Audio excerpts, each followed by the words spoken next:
Hi, this is Anita from the Dusty Roads podcast. Traveling back to Hanoi, Vietnam recently, it really struck me of how many foreigners are now traveling to Vietnam. For a long time, this country was closed during the COVID era.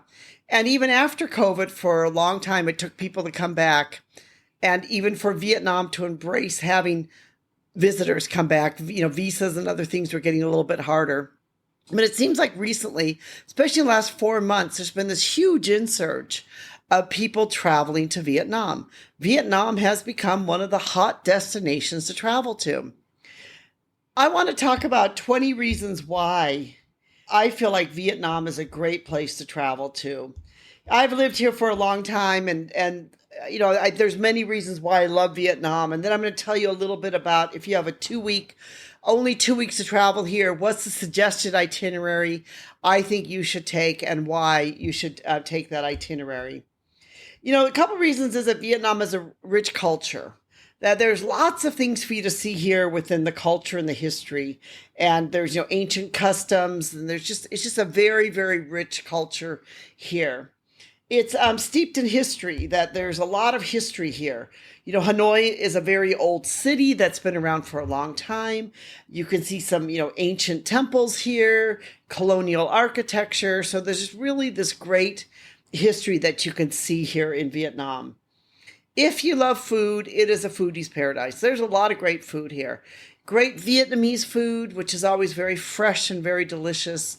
But there's also food from all over the world, especially in a city like Hanoi. There's food from everywhere, and the food is actually, I would say, very good. There's even groups that run food tours, which will take you around to food stalls, which you can go and you can, eat the food. There's a lot of cooking classes you can take here. If you enjoy cooking, there's a lot of cooking schools. So there's lots of things that you can do here with food. This is a foodie's paradise here. There's a lot of great adventure. There's a lot of great things you can do, from going to the jungles to kayaking to on the beach to hiking to trekking. There's lots of great adventures that you can take here in Vietnam. It's also affordable. It's not that as expensive as compared to traveling to other places. So it's a very affordable place to go. Vietnam has a very diverse landscape, that it's got, the beaches, it's got the mountains, it's got the ocean. There's really something for everyone to enjoy. There's a lot of historical sites. There's a lot of from the ancient city of Hoi An, to Hue, to other, places. There's some really great historical sites for you to see.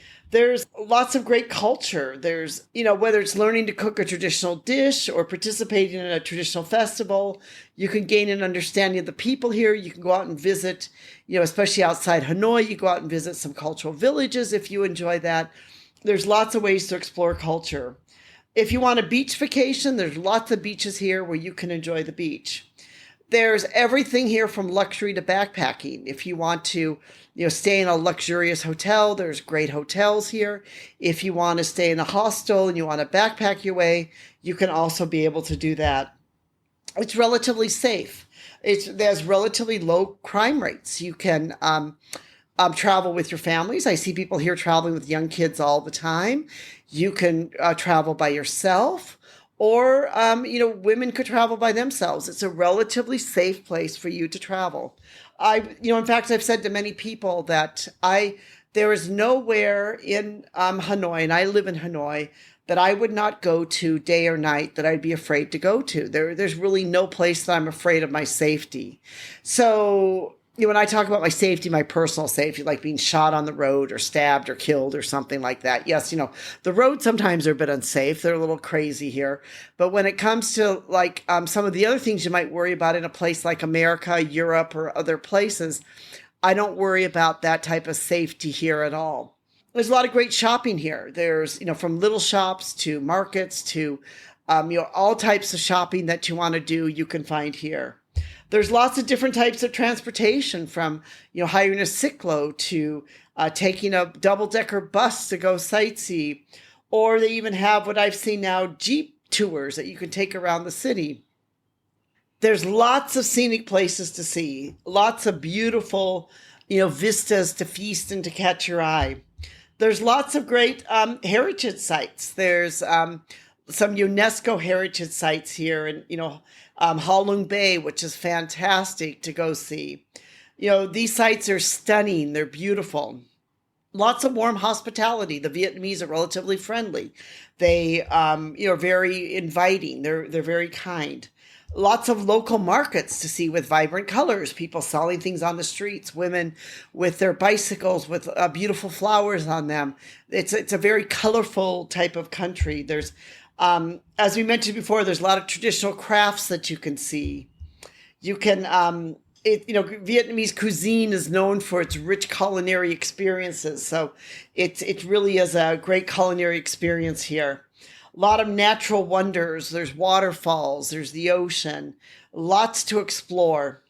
So if you only had 2 weeks to travel to Vietnam, this would kind of be my suggested itinerary. So there might be other people that want things a little differently, and I'll maybe tell you a little bit how I would change it.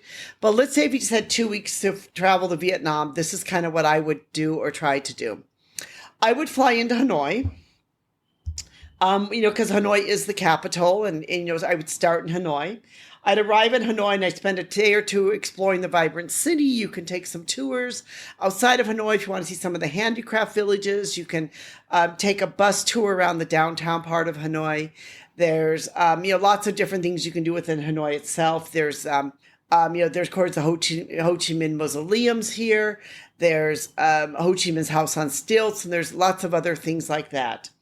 I would take a day trip to Halong Bay. But if you wanted to, I would at least, if you want to, you could take a day trip and see Halong Bay, or if you really wanted to spend the night, I would spend, a night there in Halong Bay and go out there and spend the night on the boat and, go kayaking, all those things. It's beautiful out there. It's well worth the visit. I would then go up to Sapa. Sapa is where the hill tribes are. And this is where you can see a lot of the Hmong people, the Red Zhao people and other, hill tribe people. It's a great place to go visit. You can spend the night in a hill tribe village. You could do some trekking there if you wanted to. You could do some cultural things. You could take motorcycle tours. There's lots of options you could take there. So depending on how long you spent in Halong Bay, you could be in Sapa either 4 to 6 days or just 5 to 6 days, whatever you decide that you want to do. Then you could fly down to Hoi An. And you could spend some time in Hoi An's a charming ancient town. You'd fly into Da Nang to get down there. It's a UNESCO heritage site. There's a World Heritage, sites that are down there. There's a historic old town and the iconic, Japanese covered bridges. There's some really great things to see down there. We love it. It's a great food paradise down there. And if you actually, Hoi An's a great place to get any tailoring done if you're looking to do any tailoring. Then you'd go to Hue, which is the former imperial capital of Vietnam. You can explore the ancient citadels, the royal tombs, the pagodas, and you could spend some time in Hue. So now you're on about day 12, to 12 to about 14 or so, or, 13 to 14. And, then I'd head down to Ho Chi Minh or Saigon. You can spend, a day exploring the bustling streets of Saigon, the historic landmarks, the vibrant markets. I would, spend, it takes you at least half a day, go out and see the Chu Chu tunnels, which learn about Vietnamese wartime history and the ingenuity of the Vietnamese people with these tunnels. You can actually crawl into the tunnels, which is quite fascinating to see. And then I would take a day trip to the Mekong Delta, which is quite interesting to see. And that would take you to about day 14, and then day 15 you depart. So if you'd like to be able to read more about this and see more of this basic itinerary, we've written a blog called 20 Reasons Vietnam Remains a Top Travel Destination. And we'll put a link in the description below for the blog post.